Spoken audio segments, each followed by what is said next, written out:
Christmas morning smelled like cinnamon and pine in my mother-in-law's house, the same as it always did, and I remember thinking, as I stood in her foyer with a box wrapped in gold paper balanced in both hands, that this year might finally be different. I had spent 4 months on that quilt.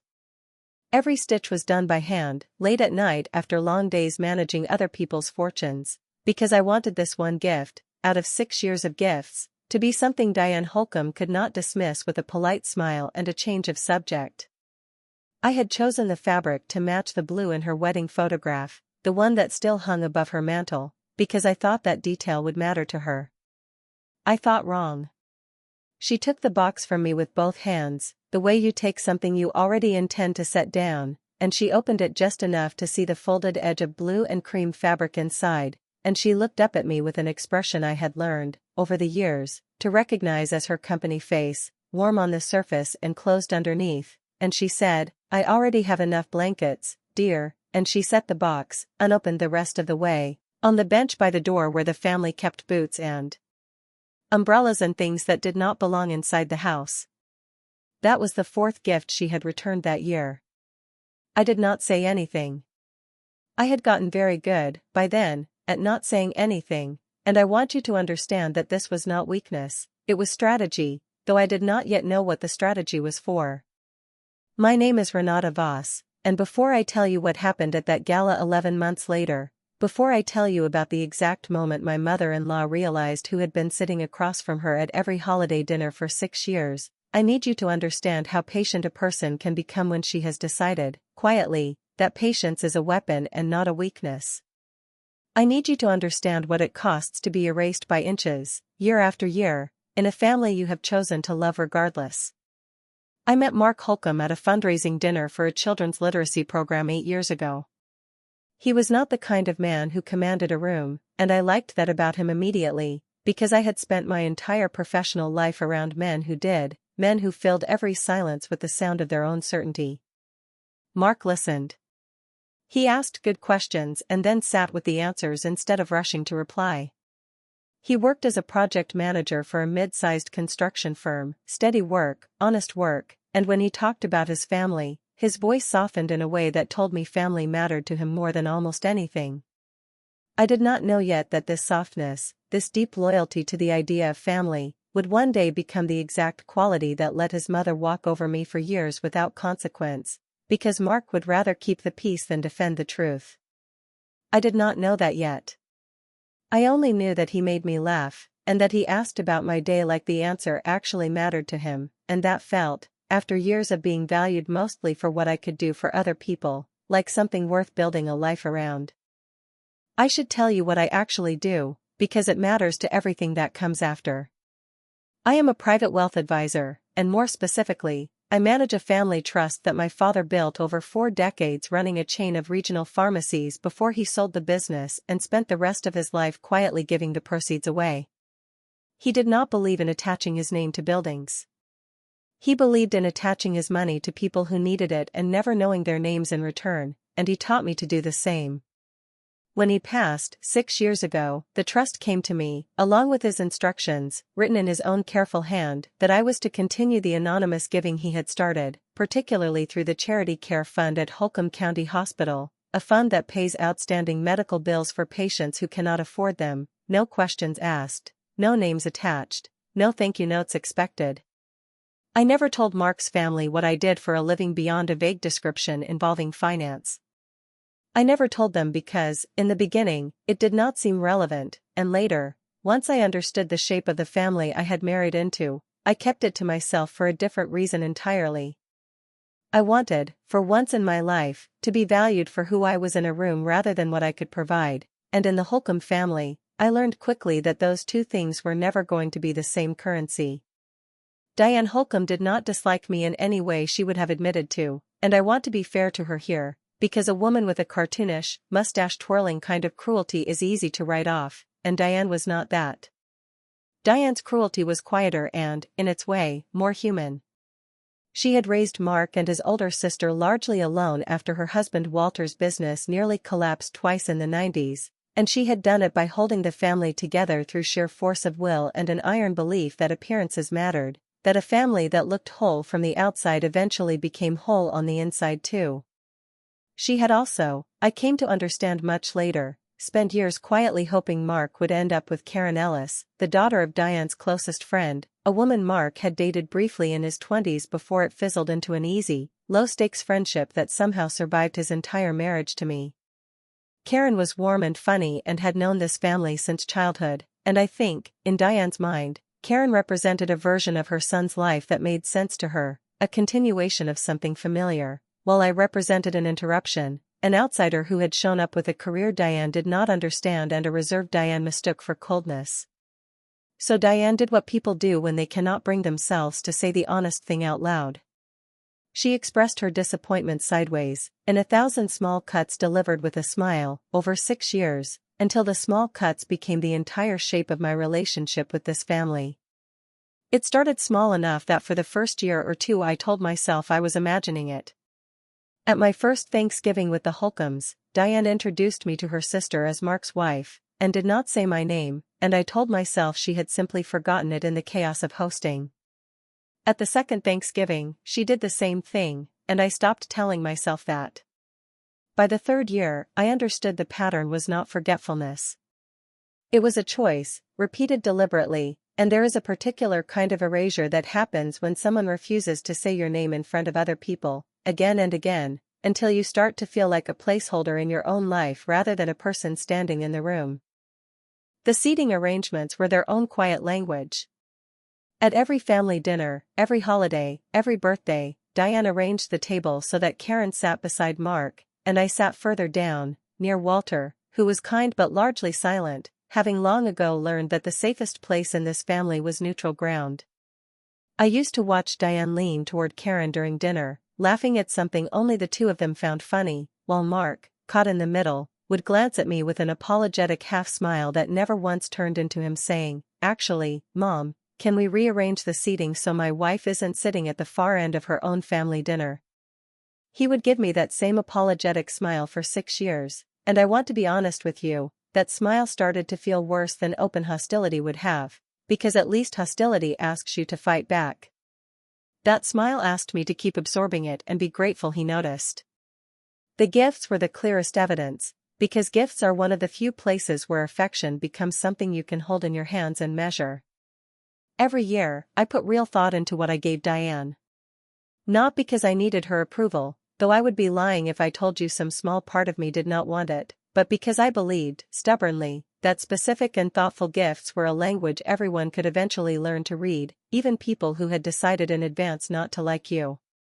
The first year, I gave her a first edition of a novel she had mentioned loving as a young woman, tracked down through 3 different rare book dealers. She thanked me with the same company smile she used on strangers at church functions, and by the following spring, I noticed the book had never left its original box, tucked into a closet shelf where I happened to be looking for extra hangers. The second year, a set of hand-painted ceramics from a small studio in the town where she grew up, a detail I remembered from an offhand comment she made once and I never forgot, because I remember things, that is who I am. I remember the small true things people tell me even when they do not expect anyone to be listening. Those ceramics reappeared at a church rummage sale 8 months later. A friend of mine, who did not know the history, mentioned buying a lovely serving dish there and described it to me in enough detail that I knew exactly what it was. By the 4th year, the returns had stopped being subtle. That was the year of the quilt, the year she handed it back to me still wrapped, in front of Mark's sister and her husband, in front of Walter, in front of everyone, and said the line about already having enough blankets, and something in me went very quiet and very still, the way water goes still right before it starts to freeze. I drove home that Christmas night with Mark asleep in the passenger seat, worn out from a full day of performing a family harmony none of us actually felt, and I made a decision somewhere on that dark highway, watching the reflectors flash past in steady rhythm. I decided that this would be the last year I absorbed it silently. I did not know yet what that decision would look like in practice. I only knew that something had shifted permanently, the way a bone sets differently once it has been broken and healed wrong, and there is no forcing it back to how it was before. What I had, and what none of them knew I had, was this. For 18 months by that point, Diane had been quietly battling a cardiac condition that required 2 hospital admissions and a series of expensive follow-up procedures, and every one of those bills had disappeared from her mailbox before she ever had to face the true cost of them, covered in full through the charity care fund my father built and I now ran. She believed, because the hospital's financial office had told her exactly what I had instructed them to tell every recipient, that her balance had been adjusted through a general hardship program available to patients in the county. She had no idea there was a specific fund behind it. She had no idea there was a specific donor behind that fund. She certainly had no idea that donor sat across from her at nearly every family dinner, quietly enduring being introduced as Mark's wife instead of Renata, quietly watching gifts get returned like unwanted mail, quietly deciding, in the private architecture of her own mind, exactly how long she was willing to keep doing this. I was not funding her hospital bills to earn her love. I want to be completely clear about that, because it would be easy to tell this story as if I had been buying my way toward affection I could not otherwise get, and that was never what this was. My father taught me that you give because someone needs help, not because you expect anything in return, and I believed that then and I believe it now. The fund existed before Diane's diagnosis, and it would have existed exactly the same way if she had never gotten sick at all. But I would be lying to you if I said there was not a strange, complicated ache in knowing I was quietly protecting the financial security of a woman who could not be bothered to remember my name at her own dinner table. There is a particular kind of loneliness in being someone's silent safety net while they treat you like an afterthought, and I carried that loneliness for a long time before I let myself fully feel the weight of it. Mark's birthday was 2 weeks after that Christmas, and I want to tell you what happened there too, because rock bottom rarely arrives all at once. It arrives in stages, each one slightly worse than you expected, until one day you look up and realize how far you have fallen without ever consciously deciding to jump. But that story belongs to the next chapter, because I want you to sit, for a moment, in the stillness of that Christmas night drive, in the quiet decision I made in the dark with my husband asleep beside me, unaware that his wife had just quietly declared war on nobody and everybody at once. I did not raise my voice that night. I did not slam a door or cry into a pillow or call my sister to complain. I simply decided, in the calm, precise way I decide everything, including which patients receive the next round of charity funding, including which line items in a trust deserve scrutiny and which do not, that I was done being invisible in a family I had spent 6 years quietly holding up from underneath, unseen and unnamed, like a foundation nobody thinks because nobody knows it is there. If you have ever sat at a table where you were the one paying the bill nobody could see, while being treated like you did not belong at that table at all, then you already understand exactly how I felt on that drive home. Stay with me through this story, because what happened over the following 11 months is not a story about revenge in the way people usually mean it.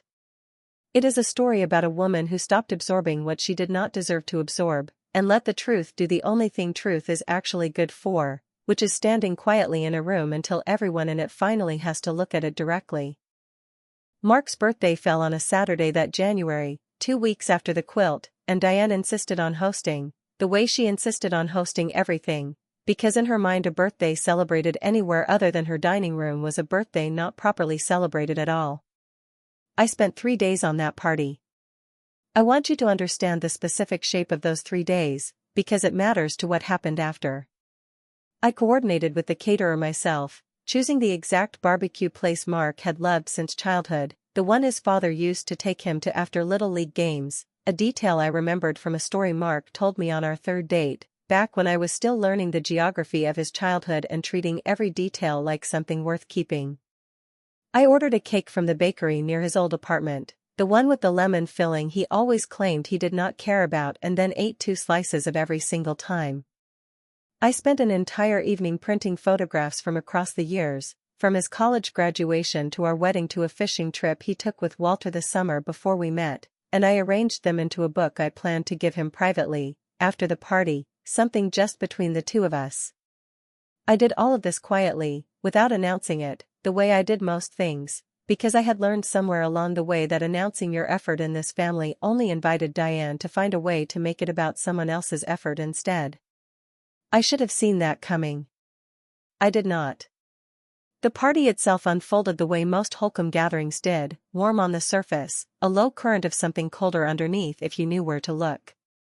Mark's sister and her husband arrived with their kids, loud and cheerful, and for a while I let myself enjoy it, let myself believe that maybe this year would be different, maybe the quilt had been some kind of low point we had already passed through. Diane moved through the room in her element, refilling drinks, directing people to seats, glowing in the particular way she always glowed when she was the one holding a room together.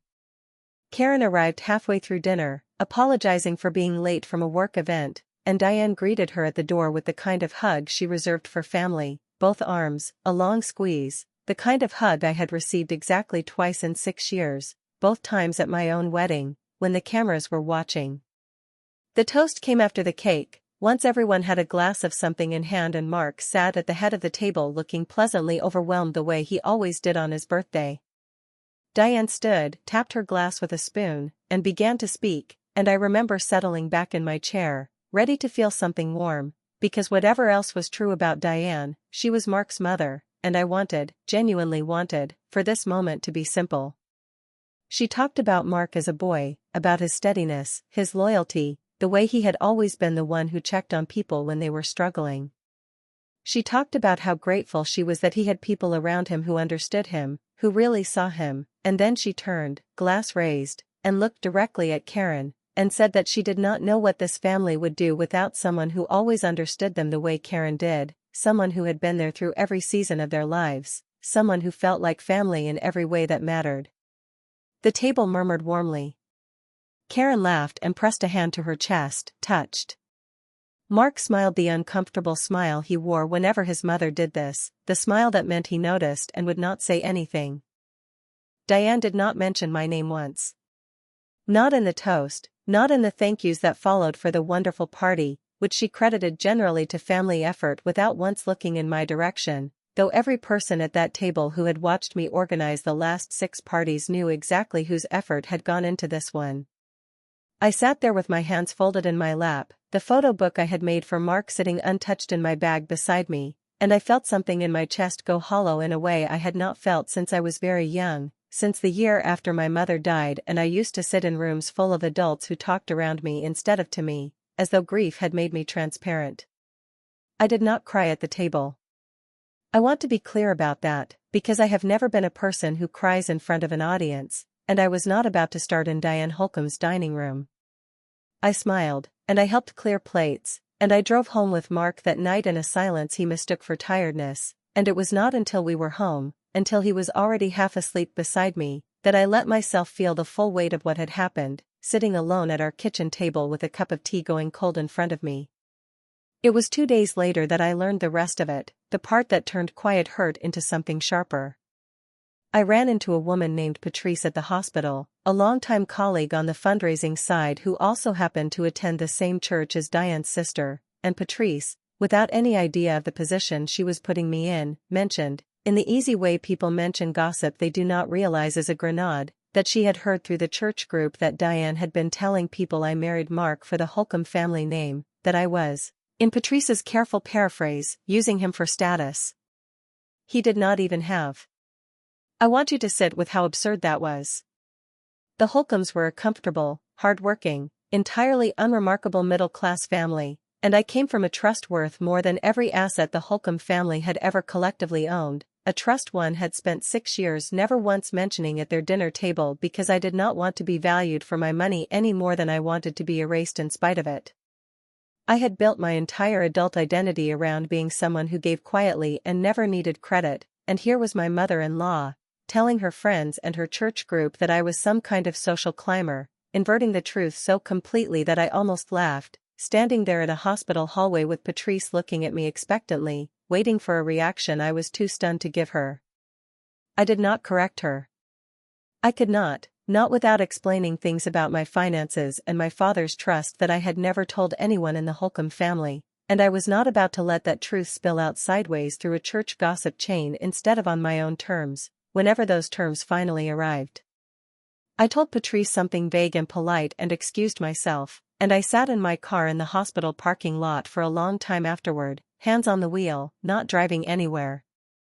That was the night I let myself consider fully and without flinching away from it, whether I wanted to stay married at all.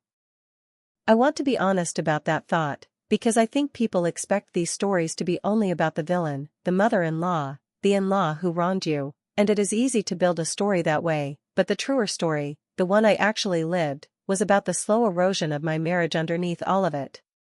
Mark was not cruel to me. Mark never once returned a gift or forgot my name or spread a rumor about my motives. But Mark's silence, his endless, patient, conflict-avoiding silence, had become its own kind of absence. Every time his mother cut me down sideways and he offered me nothing but an apologetic smile afterward, he was choosing peace with her over defense of me, and I had spent 6 years telling myself that this was simply who he was, a peacekeeper, a man who avoided conflict because he had grown up in a house where his father's business troubles had made conflict feel dangerous and destabilizing. I had built him excuses out of compassion for the boy he used to be, and somewhere along the way I had stopped asking whether those excuses were fair to the woman I currently was. I lay awake that night beside him, listening to him breathe, and I thought about the quilt sitting untouched in some closet, and the ceramics sold at a rummage sale, and the toast that erased me from my own effort, and the rumor that inverted 6 years of quiet generosity into something ugly, and I thought, clearly and without drama, that I did not know if I wanted to keep fighting for a place in a family that had never once fought for a place for me. I did not make any decisions that night.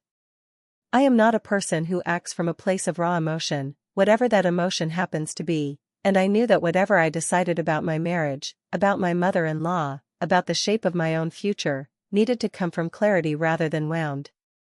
So I did what I have always done when the ground felt unstable beneath me. I went back to work.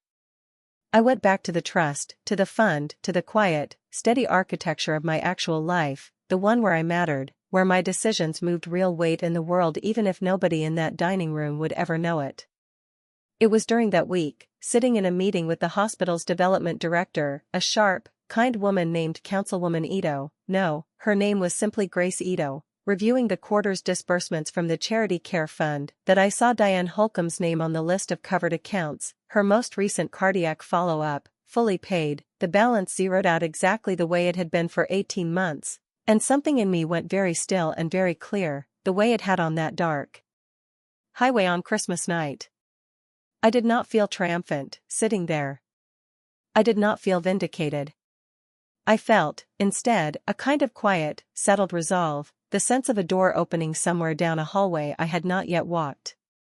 I did not know yet exactly what I would do. I only knew, looking at that name on that list, that I was done being invisible, done absorbing the sideways cuts, done letting Mark's silence stand in for protection it was never going to provide unless something forced it to. I closed the folder, thanked Grace for her time, and asked her one question before I left that meeting, a question that would set everything else in motion.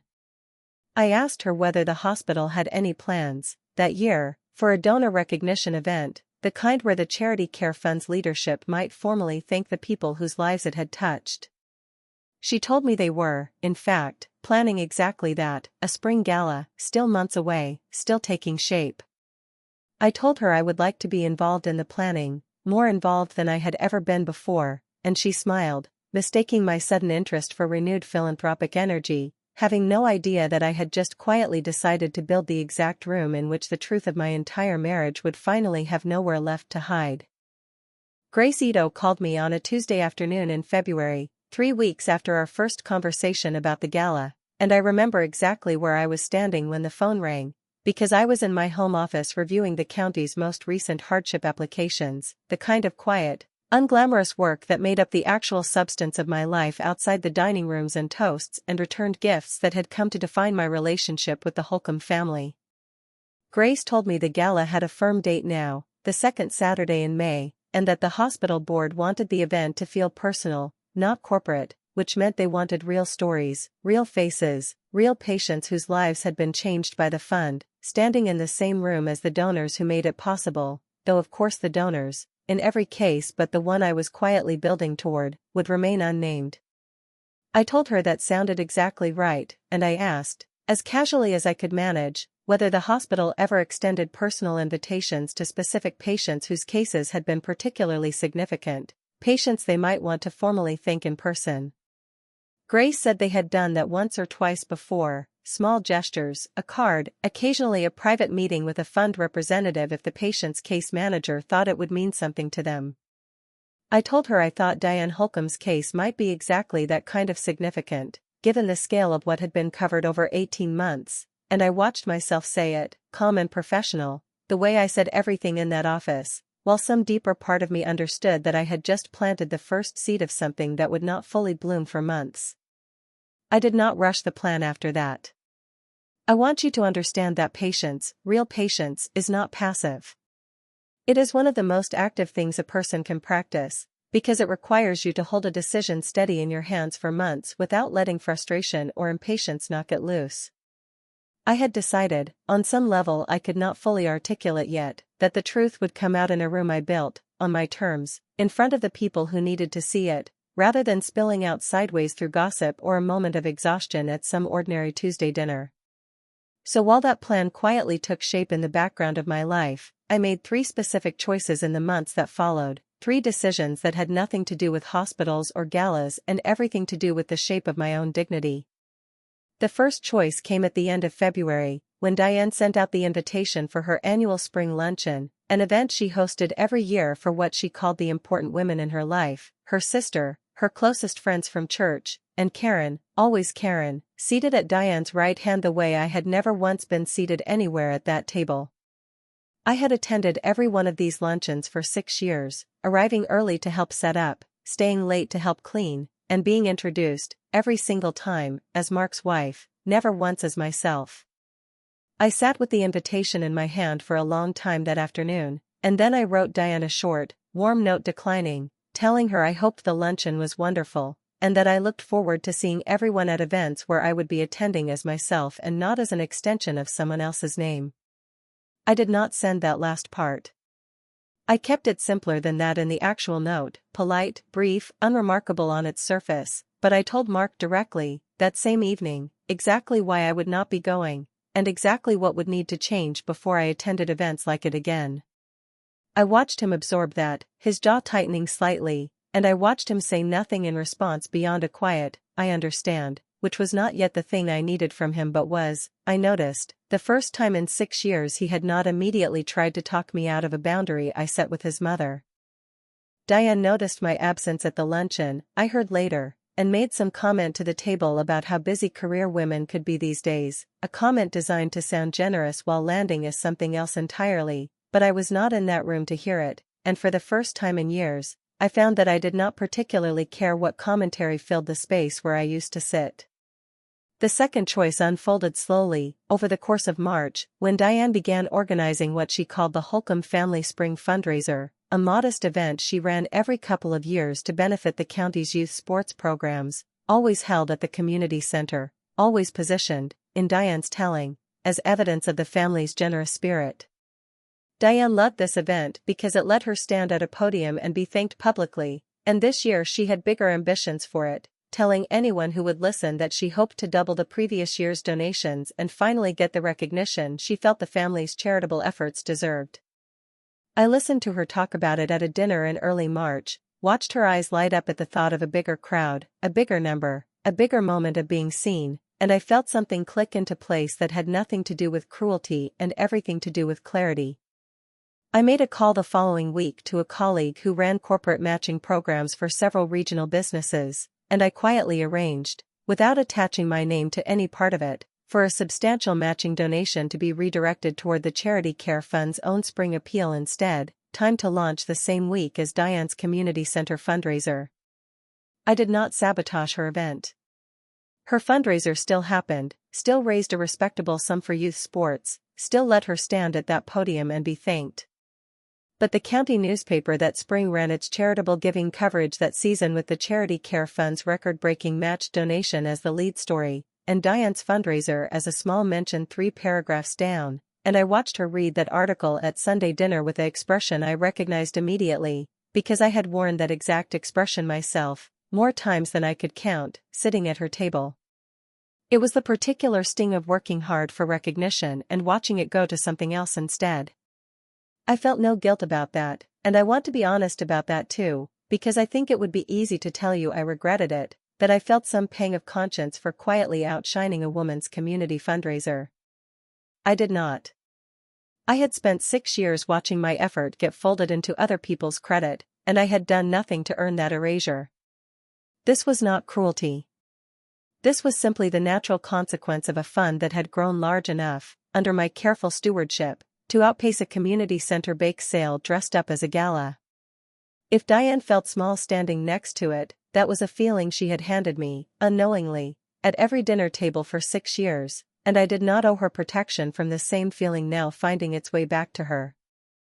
The third thing that happened that spring was smaller, quieter, and it mattered more to me than either of the other two, because it was the first sign that someone in that family had actually started to see me clearly. Walter Holcomb, Mark's father, had spent our entire 6 years of marriage as a kind of gentle, silent presence at the edges of every family gathering, a man who had learned long ago that the safest place in his own house was neutral ground, equidistant from his wife's sharp edges and whatever consequences might follow disagreeing with her. I had never expected much from Walter beyond his quiet kindness, which was real, if limited. But in April, at a smaller family dinner, just the four of us, Walter asked me, out of nowhere, in the middle of passing a dish of green beans, what exactly I did all day at that trust one managed.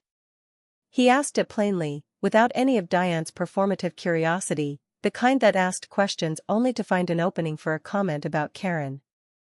He asked because, he told me, he had been watching me at the fundraiser articles, at family dinners, at every moment over the past several months where I had stayed composed under pressure that would have cracked most people, and he said, in his quiet, unhurried way, that he had started to wonder if he had spent 6 years underestimating the woman his son married. I told him the truth that night, more of it than I had told anyone in his family in 6 years. I told him about the trust, about my father's instructions, about the anonymous giving, though I stopped short, even then, of telling him about Diane's covered hospital bills, because that truth belonged to a room I had not yet built. Walter listened the entire time without interrupting, the way Mark listened on our third date all those years ago, and when I finished, he reached over and patted my hand once, gently, and said only that his son was lucky, and that he hoped, before too much more time passed, the rest of the family came to understand that too. I drove home from that dinner with something loosening in my chest that had been tight for a very long time. I had spent 6 years believing that being truly seen in this family was a door that had simply closed and locked itself, and here was Walter, quiet, steady Walter, holding it open a crack, just enough light coming through to remind me that the whole house was not made of the same walls Diane had built around herself. Mark did not know yet about the gala invitation quietly taking shape for his mother, and he did not know about the matched donation, and he certainly did not know that his father had started asking me questions his mother had never once thought to ask in 6 years. But I noticed something shifting in him too, that spring, small and slow, the way ice shifts before it finally breaks apart on a warming river.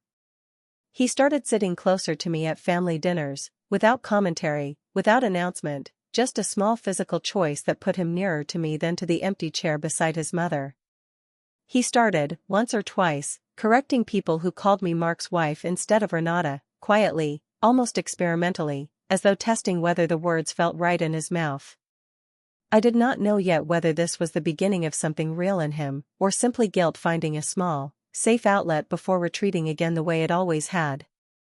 I only knew that something in the architecture of my marriage had started to move for the first time in years, and I was watching it with the same careful, patient attention I gave everything else that mattered to me, waiting to see what it would become before I let myself believe in it completely. By the end of April, the gala invitations were ready to go out, and Grace Ito called me one final time before they were mailed, to confirm the guest list, and I sat at my desk with Diane Holcomb's name in front of me, addressed formally, framed as an opportunity for a grateful patient to personally thank the lead donor behind the fund that had quietly carried her through the hardest 18 months of her health. I read that line 3 times before I told Grace to send it. The invitation went out in the last week of April, printed on the hospital foundation's heavy cream cardstock, addressed formally to Diane Holcomb, and I did not see her open it, but I heard about it 3 days later, secondhand, through Mark, who called me from the parking lot of his mother's house sounding almost bewildered by how happy she was. He told me his mother had been invited to a spring gala hosted by the Holcomb County Hospital's Charity Care Fund, a formal evening event where she would have the chance to personally thank the fund's lead donor for everything that had been covered over the past year and a half, and he told me she had read that invitation out loud at the kitchen table twice, her hands actually trembling a little, before she called her sister to tell her the news. I sat very still on the other end of that phone call, standing in my own kitchen, watching the evening light move across the counter, and I let Mark talk, because I did not yet trust my voice to stay level if I said too much too soon. He told me his mother had spent the rest of that afternoon speculating about who the donor might be, some retired doctor, she guessed, or maybe one of the old pharmaceutical families from the county, someone with old money and a quiet conscience, and he told me she had said, more than once, that it was about time this family got the kind of recognition it deserved. That after everything she had done for this community over the years, someone was finally noticing. I want to be honest with you about what I felt in that moment, because it was not simple, and I do not think it would be truthful to pretend it was. Part of me felt something close to grim amusement, watching Diane build an entire fantasy around a stranger's generosity when the truth was sitting 3 feet away from her at every holiday dinner she had ever hosted. But another part of me, a quieter and more complicated part, felt something closer to grief, because I understood, listening to Mark describe his mother's excitement, that what she actually wanted was not simply financial relief.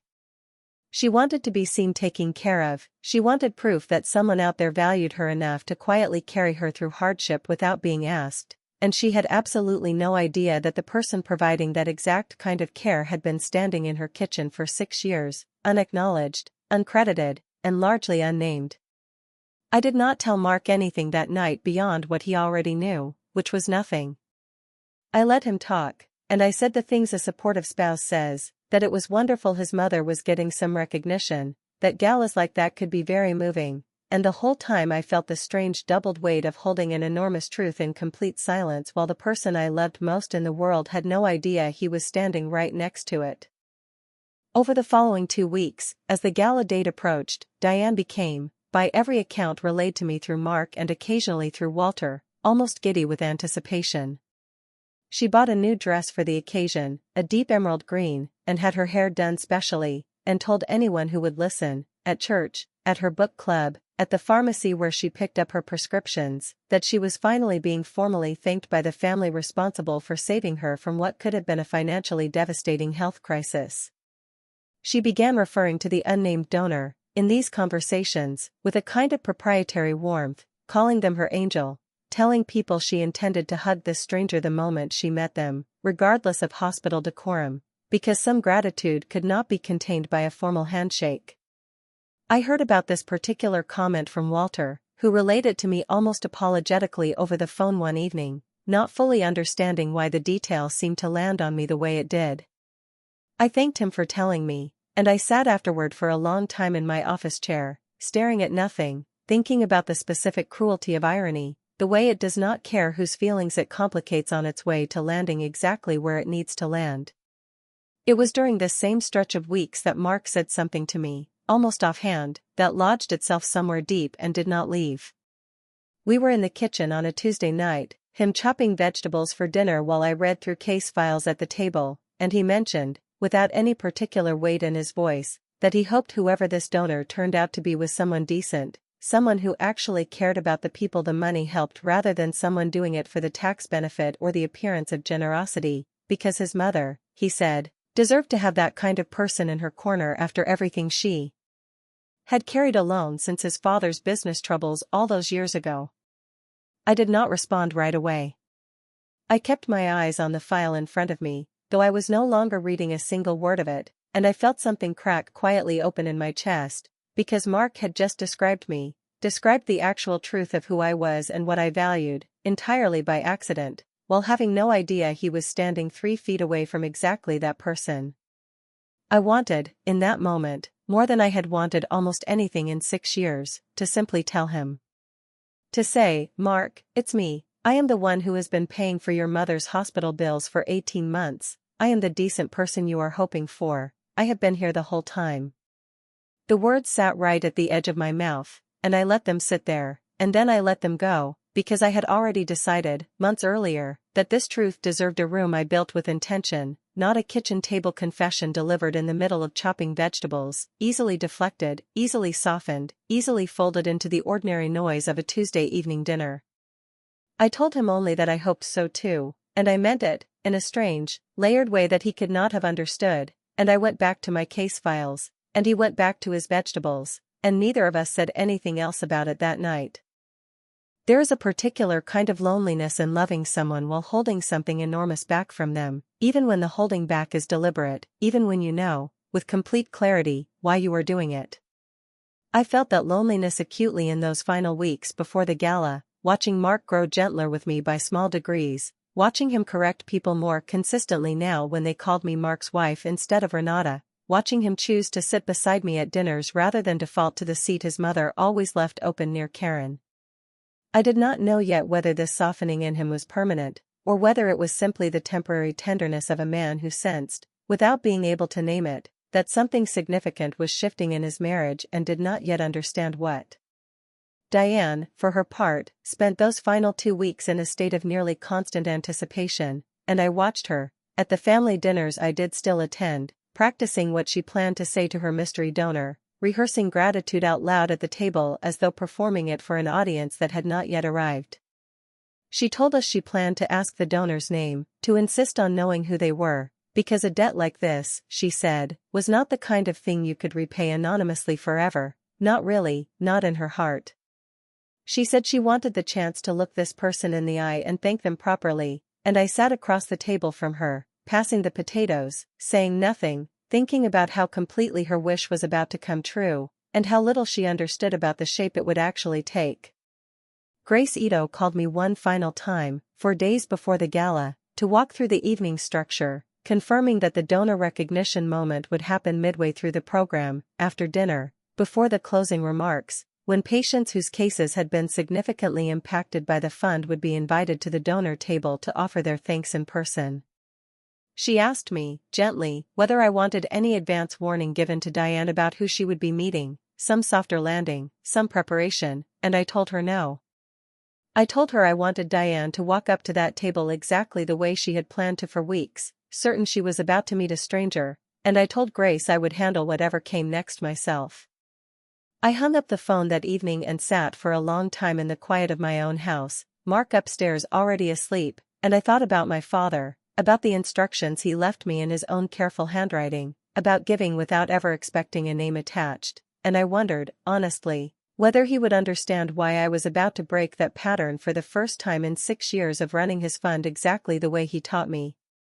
I decided, sitting there in the dark, that he would understand completely, because the point of the fund was never anonymity for its own sake.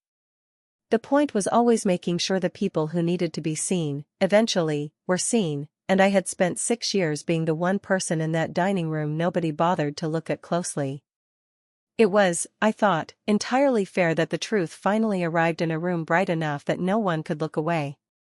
The gala took place on the second Saturday in May, in the hospital's largest event hall, transformed for the evening with strings of warm lights overhead and round tables draped in ivory linen, and I remember standing near the entrance in a simple navy dress, watching the room fill with people who had no idea what was about to happen in it. Mark stood beside me, handsome in his dark suit, glancing occasionally toward the doors for his mother, who had insisted on arriving separately after a final hair appointment, wanting to look her absolute best for the moment she had been anticipating for weeks. I had not told him yet. I want you to understand how close I came, more than once in that final hour, to pulling him aside and explaining everything before the program began, sparing him the shock of learning it in public alongside his mother. But I had thought about this moment for months, turned it over from every angle, and I kept arriving at the same conclusion.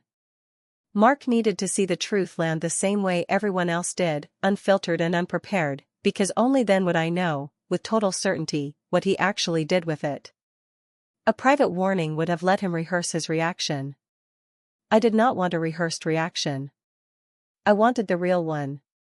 Diane arrived 20 minutes later in her emerald green dress, luminous with anticipation, greeting everyone she passed with the particular brightness of a woman certain that tonight was going to be about her. She found us near our table and pulled Mark into a hug, then turned to me with a nod that passed, in her repertoire, for warmth, and told us both how grateful she was to finally have this chance to thank the person who had carried her through the hardest 18 months of her life. She had no idea, saying those words, that she was standing 3 feet away from that exact person, and I smiled and told her I hoped tonight gave her everything she was hoping for, and I meant every word of it, though not in the way she understood. Dinner passed in a blur of small talk and clinking silverware, Diane practically vibrating with anticipation through the entire meal, and I sat beside Mark, my hand occasionally finding his under the table, grounding myself in the last few ordinary minutes before everything shifted permanently.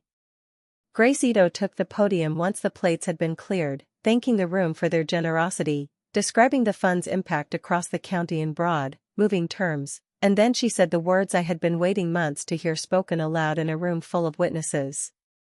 She said that tonight, for the first time in the fund's history, its lead donor had chosen to step forward, and she invited a small group of patients whose lives had been significantly touched by the fund's support to come forward and offer their thanks in person.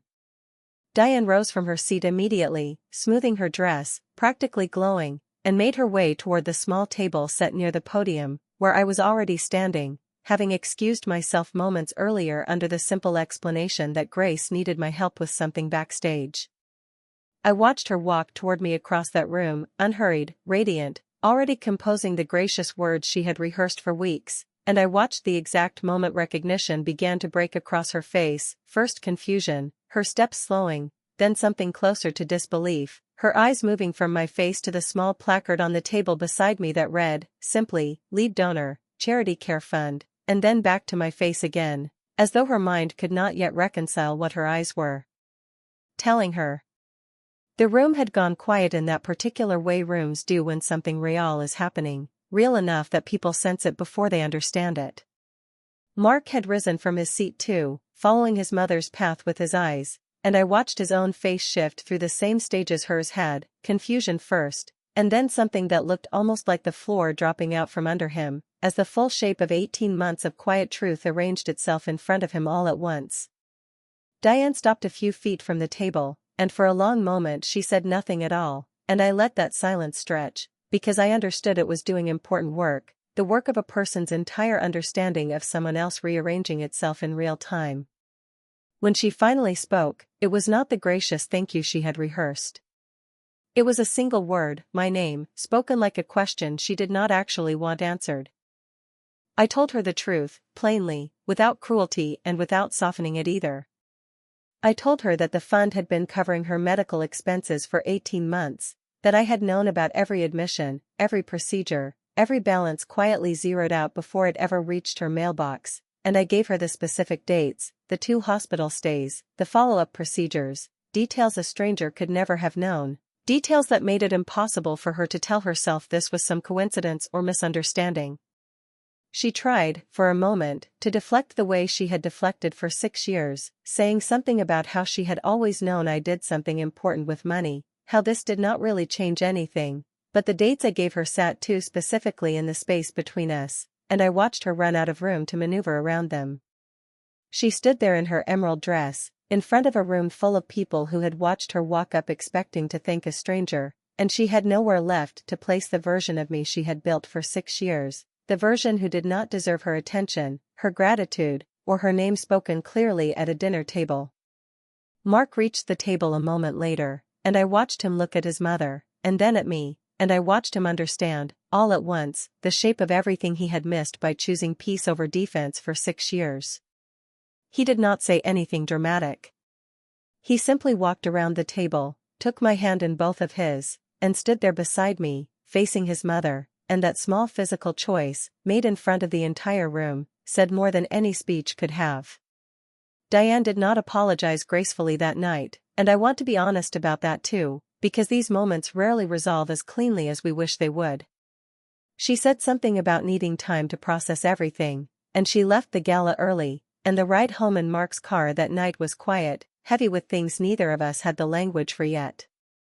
But something had shifted permanently. And in the weeks that followed, I watched the consequences settle into place with a kind of quiet inevitability. Walter, who had already begun to see me clearly that spring, sat his wife down and told her plainly that the family owed me an accounting they had never given, and word moved through the extended family the way word always does, until Diane's boasting about her recognition became something people referenced with careful, knowing silence rather than admiration.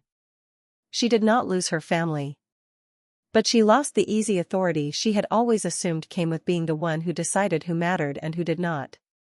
Mark changed too, not with grand speeches, but with small, consistent repairs. He began correcting people immediately when they called me his wife instead of Renata, not as a performance, but as something that had become instinctive to him. He started sitting beside me without thinking about it, choosing my side of every room without having to decide to. He told me, one night several weeks later, that he was ashamed it had taken a gala full of strangers to make him finally see what he should have defended 6 years earlier, and I told him I was not interested in punishing him forever for that silence. I was interested in whether he kept choosing differently now that he understood the cost of not choosing at all, and every week since, he has. If you have ever quietly carried a family that never once carried you back, I hope this story reminded you that patience is not the same as disappearing, and that the truth, given the right room and the right timing, has a way of finding its own light. If this story moved you, stay close, because there are more stories like this one still to come, stories about people who stopped absorbing what they never deserved and found, on the other side of that decision, something honest and lasting. Subscribe if you want to be here for the next one. I will see you there.